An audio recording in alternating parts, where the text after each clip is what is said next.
នេះថ្ងៃប្រហោះគឺ18ខែមិថុនាឆ្នាំ2021ខែទឹកមកលេងទឹកនៅកាដុំស៊ីធីនេះបុណ្យបានប្រជុំសម្ដេចយាយរងថ្ងៃដំបូងណានេះហ៊ានលេងទឹកហ៎មកដែរហ៊ានចុះទឹកហ៊ានលេងទឹកអីទេអត់សោះrồiនេះលើកដំបូងអង្គុយគាត់អង្គុយ 1 2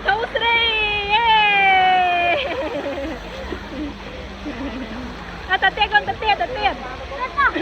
ta lắng tiết thật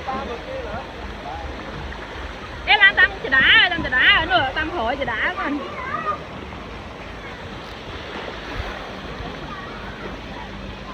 yeah here it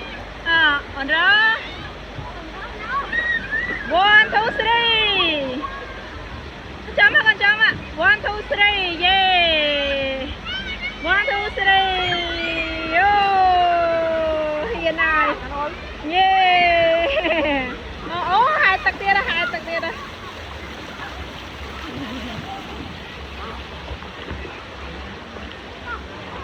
một sẵn lột đi trực cung á hai lần trực cung á hai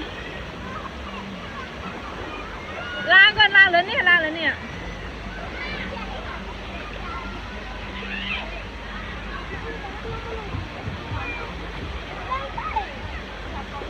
muối pi bài yeah ôi cái hai tật ôi cầm lết trực cung anh đâu đó chui trực cung á mà trực cung ăn cả hó mất rồi cầm họ trực cung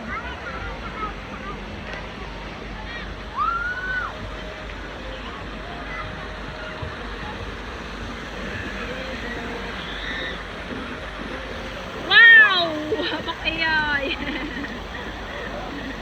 để lại sẽ còn nước khao đấy để lại chưa khao chứ